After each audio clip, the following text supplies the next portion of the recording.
Handa na ba kayong makilala ang gulay na mapait pero nakakapagpatamis ng buhay? Kilalanin natin ang ampalaya. Ano nga ba ang meron sa ampalaya?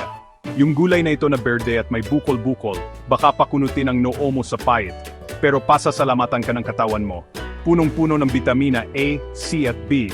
Ang ampalaya ay isang powerhouse ng nutrisyon. Mayaman din ito sa antioxidants na tumutulong labanan ng mga bad guys sa katawan natin. Ngayon, pag-usapan naman natin ang diabetes. Ang ampalaya ay may natural na sangkap na tinatawag na polypeptide P na parang insulin at nakakatulong magpababa ng blood sugar. Tama, itong mapait na kaibigan natin ay isang matamis na tulong para sa diabetes. At teka, mayroon pa. Ang ampalaya ay nakakapagpalakas ng immune system, nakakatulong sa digestion, at pwede pang makatulong sa pagpapapayat. Talagang maraming kayang gawin. Kaya sa susunod na makita ninyo ang ampalaya sa palengke, huwag ninyo itong lampasan. Yakapin ang pait para sa mas malusog at masayang ikaw. Kung nagustuhan ninyo ang kwentong ito tungkol sa ampalaya, pindutin ang like button, mag-subscribe, at ibahagi ito sa inyong pamilya. Ikalat natin ang magic ng ampalaya.